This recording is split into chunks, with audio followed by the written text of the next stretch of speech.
Penyergapan dilakukan TNI yang berasal dari Komando Operasi atau Korps Sabema TNI kepada kelompok organisasi Papua Merdeka atau OPM pimpinan Egyanus Kogoya. Dalam penyergapan itu terjadi adu tembak selama 10 menit di sekitar desa Aleleng, Distrik Tangma, Kabupaten Yaukimo pada Senin 16 Juni. Hal itu disampaikan dan Satgas Media Korps Sabema Letkol Infanteri Iwan Dwi Prihartono dalam keterangannya pada Selasa 17 Juni.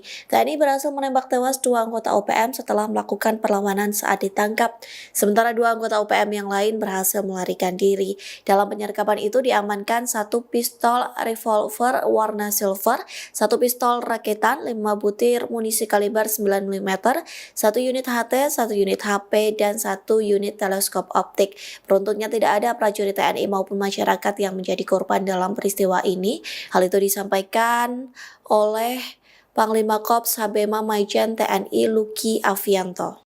Ia mengatakan sempat terjadi kontak tembak dalam 10 menit antara TNI dan OPM. Luki menambahkan TNI melakukan tindak tegas dan terukur terhadap kelompok separatis untuk mengembalikan kondusivitas di tengah masyarakat Papua. Oleh sebab itu, Korps Sabema melanjutkan terus memburu OPM mulai dari pelosok sampai pedalaman hutan Papua.